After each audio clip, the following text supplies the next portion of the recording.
BRB UK. Worse teeth, better accents. Hello, and indeed. Ahoy, hoy. It's episode 454. It's BRB UK. I am Dan. Good evening, good morning, or wherever you are, whatever indeterminate time of the day it is to you. I hope you're having a good one. I'm joined by Tim again this week. Say hello, Tim. Hello, again. Hello. It's only us two again, isn't it, Tim? Yes. Now, for a little bit of behind the scenes, Coleman was scheduled to have another week off because, you know, he's skiving and things. Whoa! And throw him under the bus. No. Jesus. He barely has a couple of weeks move. off. Again, his magic hands will be involved in the editing side of things, but he was scheduled to not be on this side of the microphone. I thought Coleman wasn't allowed to use his magic hands after that court case. For this week. But no, Coleman, I do not want it fixed for me. But we did have Rick scheduled to come in, but because he had a review game to talk about and everything, so it was kind of crucial that he did. But somebody stole his internet. Literally, his internet got taken away earlier today, and he hasn't managed to sort it out. How do you mean got taken away? Well, as in, they turned his internet off because they said he has an unpaid bill, despite the fact that they have a long-term direct debit set up. So, yeah.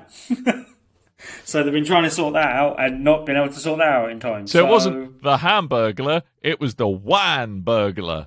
Because wide area network, there's a little networking joke for you kids. I'm that cool.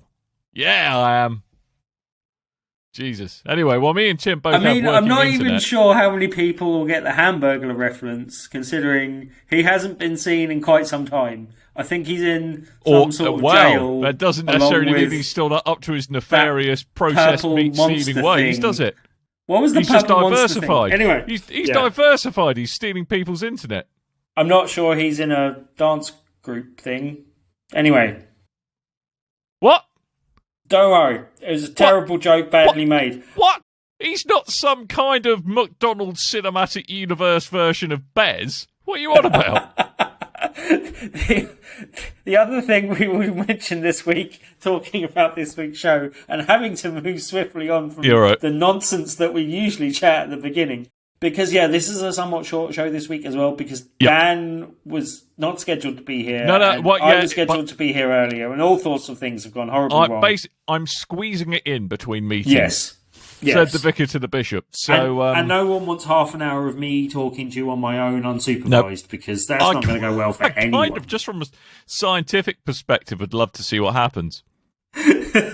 No. Really? Let's not do that. To be fair. I think the time would fly by for you, Tim. But anyway. The world has had enough afflictions on it this year alone. Let's not go any worse. Do any more. But yes, talking of things that came and infected the world last year. Right. Where are we going with this? This week, I've mostly been playing Hades, which did welcome come out to 2020. Yes, did freshly come out this week on Xbox Game Pass. Certainly did. The long and the short of it, I can certainly recommend you going and playing it if you haven't already, if you have access to Game Pass. Definitely download it now. The one glaring admission, Tim. Yes. This mighty fine game, which is great to see it getting in the hands of more people, is that for some of the other platforms, I believe, certainly with Switch and PC, there's a cross-save. But that does not, at the moment, anyway, appear to be the case with Xbox One. So I couldn't import my Steam/Switch save into the non-alliterative Xbox version. Oh, that's a shame. But it's a corking game. I might just start a new, to be fair. I can also see why it was a really nice fit for Switch. And having played and got a little bit deeper into it, I can definitely see why it was in some people's Game of the Year contenders last year as well. It's a great little game. Have Supergiant ever put out a duff game? No, I think they have a fairly high track record. But it's also one where I've played, I think, a very small part of Transistor, maybe even like a demo or something. Oh, dude, you ought to play that game. It's incredible. And I've played a small portion of Bastion. Enough to know I would like the games if I played more of them, but have never really got that far into them. when Hades came out last year, I did consider buying it. It also kind of vindicates my decision to not buy it in some ways, though, because as I said, I can see how it's a nice fit for the Switch, and I may even end up double dipping at some stage and getting a copy at a cheap price.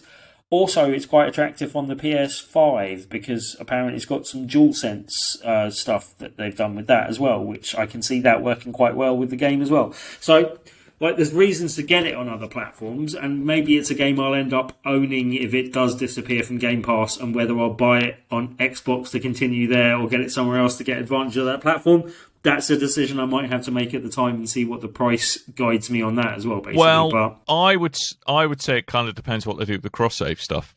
Because if they're bringing cross-save to all platforms, then it doesn't matter, just go wherever's cheapest. Because it's not like it's a technologically demanding game. That's not to say it's. Yeah. That's not to say that it's it's substandard in a technological sense. It's a very well done game, and it's but the kind of graphical style that it is, the kind of game that it is, doesn't need a massive amount of horsepower to make it. And it's got that kind of. I'm never sure if it's entirely right, but flat shading sort of like. It's animated very style. Late 80s, early 90s kind of comic book is what. With a little bit of anime thrown in, maybe. Yeah. But yeah, for anyone that doesn't know, Hades is a roguelike dungeon crawling isometric 3D. Yeah, it's a game. It takes it's got some similarities to some other things, but I think it does enough of its own things differently to make it feel distinct enough. Obviously, absolutely. The theme being in hell, you're kind of the son of Hades. And trapped in hell and trying to escape, basically. Basically, you've had a falling out with your dad, you're being a teenager. You're like, oh, Dad, oh, he's so unfair. But he's also and very you're trying much... to sneak out the bedroom window. Yeah, and he's very much of the opinion of, well, you can go and try and escape, but you won't be successful, so don't worry about it. Man's got a point. And again, I don't want to give spoilers, even though the game's a year old, it has... just come out on Game Pass, and people might not have got to the point that I've got to yet.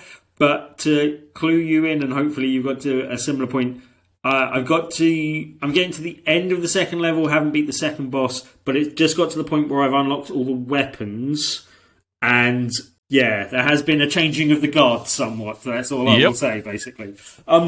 But yeah, I really like the way the game evolves. I really like the way that the story plays out, and they kind of tease you about all your unsuccessful attempts to escape, and the kind of Hypnos that you kind of meet as you're coming out of the pool of blood, and he's kind of just teasing you about how you got killed every time, and your dad's always kind of jeering you and stuff like that. Really well made game, really well structured. It feels to me like some of the weapons are definitely more suited to my play style. There might just be that, basically. But each of them seem to definitely have their strengths and weaknesses. And I like the way it kind of nudges you towards, this weapon will give you a little bit more of the extra stuff that helps you level up if you use this weapon this time, kind of thing. Well, it's really good. It constantly forces you to try new things. And it does so in a really kind of user-friendly way. Yes. That doesn't feel daunting, and like kind of the extra. So you've obviously got your weapons, and then the extra powers that you get are like your aunts and uncles who just so happen to be Greek goddesses. Yeah, and they're giving you boons that power you up, basically. And they're done in a really fun way as well. Yeah, and they stack with one another in interesting ways. And yes, and you can create some really interesting builds. And that's my only problem with it is like. When you die, it generally feels reasonably fair, and you feel like, okay, I made a mistake there, or I went to the wrong door there, or I didn't get enough health in that instance. But a lot of the time, I feel like when you're on a good run and you get a really good build, and it just throws something like really hard at you, or it changes something up, and you're like, no, that was a really good build. I'd really comboed that really nicely, and I'll never get that combo again. Well, that's roguelites for you, mate. Yeah. But yeah, like it still feels something that like it doesn't feel too soul-destroyingly crushing to like go again every time. And he often says like just one more time at the start of the beginning of the thing, and you're like, no, it's going to be many more times. I'm not going through the whole game in one more time, basically. Well, I think it does. That it's kind of set itself really well. Like kind of it always felt fair. It never felt, because some games are artificially hard because they make it cheap. The way in which it defeats you. But at least with Hades, I always felt that, okay, I could, if I was just that little bit better or learnt that tell a bit more, then I'd be better. But no, I think it's a corking game. If you've got Game Pass, seriously, it's well worth how many super bytes of your super sexy drive. The other thing it does well for a roguelike as well is, like, even when you've had an unsuccessful attempt, it still feels like that has contributed towards the overall path of, like, leveling everything up and unlocking more stuff and making yourself more powerful for the next run as well. Indeed. And even if you don't cross a milestone, it still feels like you're making progression every time, basically. And I think that really helps leveling out that feeling of unfairness and losing and going back again kind of thing. But yeah, great little game. Definitely worth playing on Game Pass this week as well. But yeah, it's just come out on PS5 as well, so it might be worth picking up on that if you don't have access to or picking up on Switch as well. Yep. But definitely worth playing if you haven't done so already. If you were like me and were possibly silly enough to hold off. But again, I feel slightly vindicated in not buying it because I thought this was a game that might come to Game Pass at some point, and that turned out to be correct. So, but think of all the other great investments you've made, Tim. Yes. What other Tim grade amazing investments? Yep. Because that's what it's enabled you to do. Without that, I might not have bought Mario Kart. Yeah. But something like that. But anywho, I am going to just quickly touch base on a game I briefly touched base upon last week. This is on the Switch. It's Speelanka HD Deluxe. This was the game where I said, hey, look, it's a really old-school platformer, possibly to a bit of a fault, but maybe I just need to get my head around it and try it a bit more. And how did that go?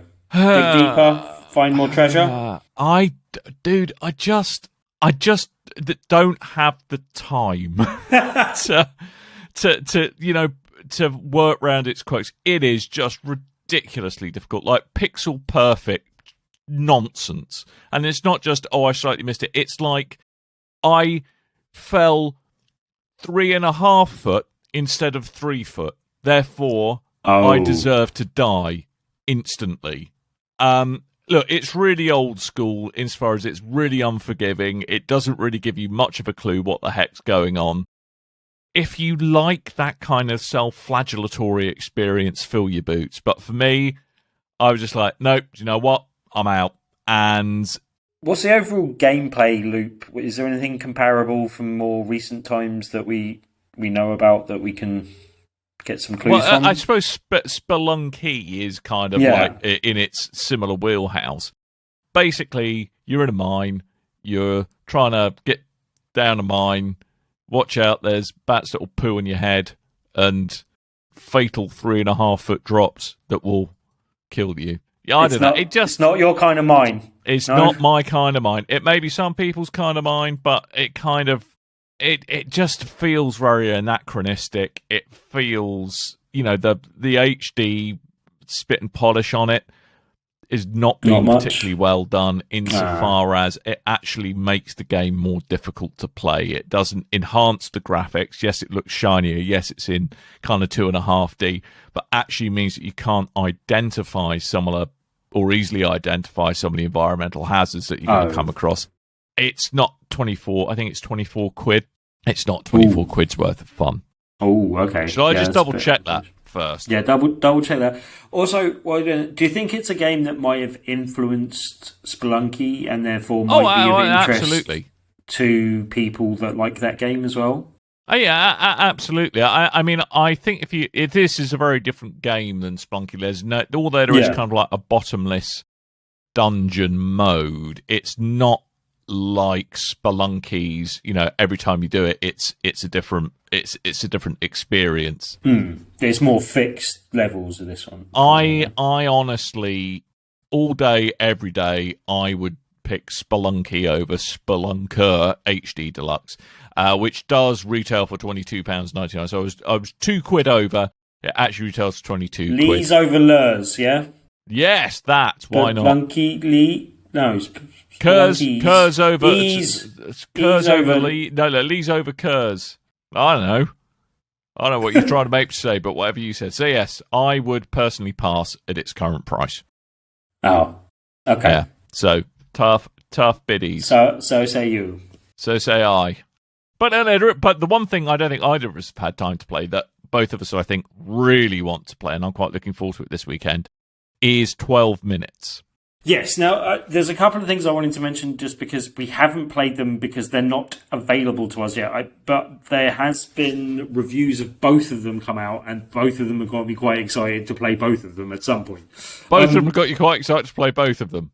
Yes. Good stuff. One, as you say, is 12 Minutes, which is a kind of... been teased for a while. I can't remember where we saw it originally. It might have been an Xbox showcase thing. But, yeah, basically it's a time loop story. It's got some heavy Hollywood actors in it. James McAvoy and some other people that I can't remember off the top of my head. Daisy Ridley, Willem Dafoe. Yes, that's right. And, yeah, like that looks very intriguing. It seems like it's not without its faults from all reports that I've heard, but still intriguing enough of a story to want you to see a conclusion of it, basically. So, yeah.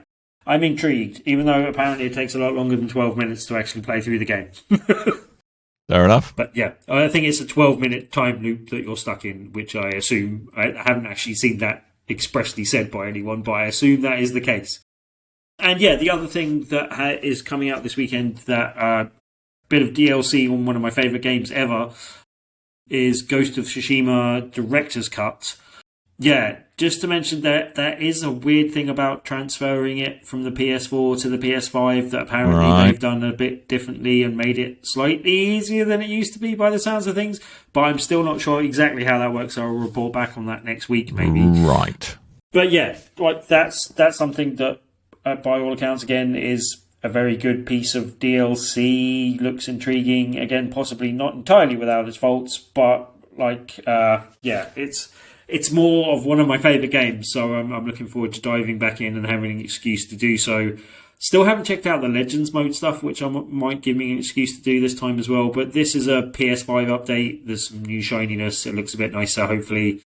And yeah, there's a few things that there was some controversy about the Japanese Japanese voice acting only being part of this PS5 update. Okay. But apparently there's some technical reason why that makes sense to people, which I can't argue with because I don't know enough about it. But I have no idea what you're on about, because I don't know why anyway. But yeah, apparently that's a thing. But yeah, like it looks interesting. It's set on a new island that apparently you can get to that content after the kind of second chapter, the second island opens up, basically. So I don't know, because I'm at a point where I can access all the islands, but I finished the story part of the game, and I don't know if I'm going to be able to get access to that, or whether I'm going to have to blast through the first bit of the game again in New Game Plus or something. So I haven't exactly worked out what I'm doing there, but yeah, I'll do that at some point. So basically, the hot update on that, there's new stuff. We don't know what's going on. We haven't done it. Yeah, we haven't done it yet. Great, that is some great podcasting. Yep. Great podcasting entertainment right there. That's what you tune in for every week, dear listeners. But it might be slightly confusing because by the time people are listening to this podcast, both of those things will probably be out, but they're not out at the time we were recording the podcast. So there you go. Hey. Right. What are you going to do? There is some news which we will hopefully rattle through fairly quickly. Indeed, there is some news. It wouldn't be a week in modern video gaming fun times if there wasn't a retro release. And what's getting super hot retro fun this week is an Amiga 500. Remember that? I love my Amiga. Although, confusingly, this looks like the Amiga 500, but it's tiny. It doesn't have a keyboard that works. You have to plug that in. I don't know why I'm doing this voice. Plug it in separately, which is a bit weird. And it comes with its classic 2-button mouse, 8-button gamepad. That gamepad did not make me think Amiga 500. No, it didn't. What made me think Amiga 500 was actually a slightly fancier version of the Atari 2600 arcade stick with like 2 buttons on it, because that's how you knew you were playing with power in those days. But I believe, hasn't it got like the guts of an Amiga 1200 in it? Strangely, yeah. Apparently, it will play all old Amiga games, even though they seem to be at least marketing it on being an Amiga 500 mini type thing. Well, I think because the Amiga 500 was the most iconic styling of it. Yes, and I think that's the one that people have most affinity to, including ourselves, I would say. From what I know about you and what I know about me. But yeah, they've only announced 12 of the 25 games on there, and maybe we won't go through all of them, but I am pleased to see Speeple 2 Brutal Deluxe. Yeah. Chaos Engine, although I'm possibly picking up one or both of those in the Bitmap Brothers collection on my Evercade at some point. Chaos possibly. Engine, that's a banging game as well. Yep. And then, also it's only Zool, Ninja of the Nth Dimension. Apparently, I don't know if this was known about beforehand, but this was news to me. But apparently, yes, someone has made a remake of Zool. It's available. I watched some people playing it. It looked interesting. Looked like, I think it was VGC that had the video that I watched, basically. Chris Skillian, if I'm pronouncing his surname correctly. But yeah, he was playing a bit of it, and I wasn't at all impressed until he turned the CRT filter off, and then it looked a lot better, basically. But yeah, apparently that's also available on Steam now, if you want to go buy some old school Zool as well. That's quite exciting. And other games include, I would be remiss if I didn't shout out Battle Chess. As we were talking about that not long ago. Man, Battle Chess, that's the Amiga version's corking. It hasn't aged well, though. No, it's true. The other stuff I would love to see, and I know they haven't announced all the games, but if there was cannon fodder and sensible soccer, I would be an extremely happy Dan. Well, they've got... What's the soccer game on there? I think they've got Kickoff 2, so they might not have sensible soccer as well. They could get both. They could double up on the soccer games. Indeed. Yeah, I kind of want there to be this port of Street Fighter 2 just so everyone can see how terrible that port is. Misery loves company. Yeah. But otherwise, Switchblade 2, Turrican... Was Turrican... No, Turrican wasn't... Did they do Turrican in the Amiga in the end? I remember it being on the Atari ST. Yeah, no, there was there's an Amiga version as well. And New Zealand Story, please. Oh, yeah, that's a good shout. That Ocean did a great port of that back in the day. And possibly Shadow of the Beast, just because I want to try and get past the first 3 screens of that game. Yeah. But so basically it's going to be able to accurately run everything from the Amiga 500 through the 1200. There's retro options such as you can have it in 50Hz or 60Hz mode. You can see things in 720p HD or look through a CRT filter and pretend that you too are drinking Tab Clear whilst playing some Zool. Yeah, no, I'm really tempted to pick this up, especially since you can sideload apps on it as well. So potentially a really exciting bit of kit. So we'll keep you posted. No idea quite how much money that may be yet. I'd imagine more than 0 and less than loads. I want to say 100 and something quid. I don't know why. I think it was 120 I had on there. Well, that's 120. Pounds. Lovely. So that is that. Other stuff that's happening. Guess what? It's that time of the year for a Gamescom Gang. This time it's going to be an online gang. And Jeff Keighley and his friends is going to be there. Before Dan insults the whole of Germany, further distancing ourselves from our European cousins. That's super. Yeah, that's one of the reasons why it kind of suits having a shorter show this week. Because, there isn't much game news this week, and that's probably because Gamescom is sucking all the oxygen out of the room, and in particularly the opening night live thing with Jeff Keighley. Yeah, that's going to be next Wednesday, and that's probably where a lot of game news are. There's some rumours of a few things floating around. Definitely look like Devolver has an announcement because they've said as much, basically. And yeah, there'll be more than 30 games, apparently. 31 then. Looking forward to it. Yeah, 31 things spoken about.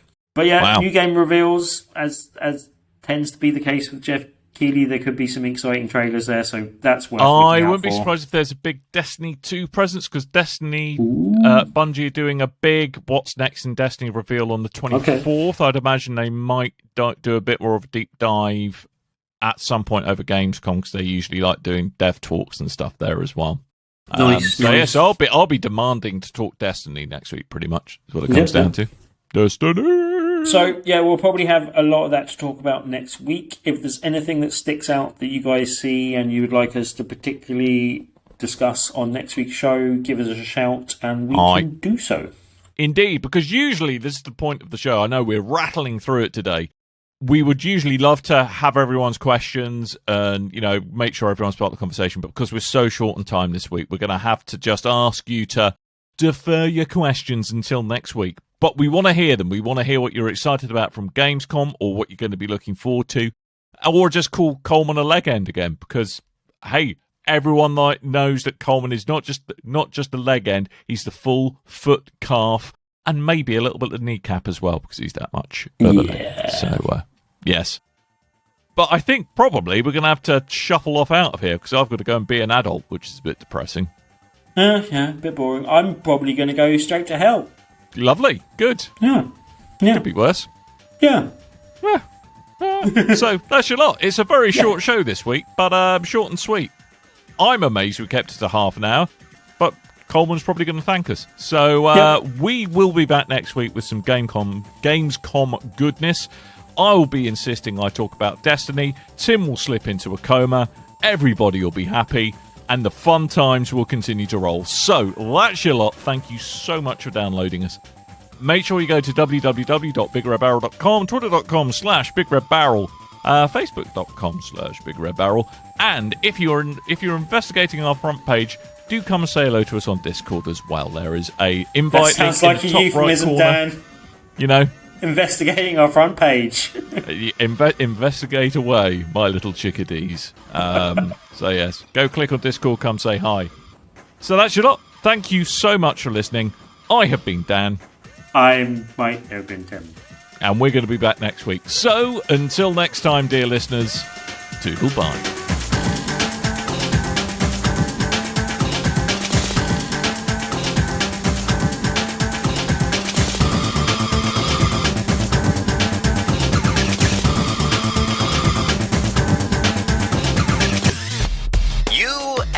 Ears are quite welcome for the podcasting goodness that you just heard.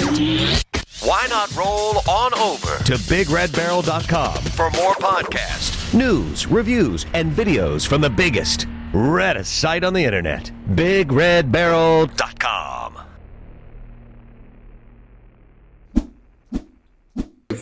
Actually, gonna have to do Tim's this off. Yep. Tim's off. For those of you who are listening to the audio version of this show, Tim is podcasting. Just remembered I can do this and annoy Coleman. But yeah, little Hanafuda,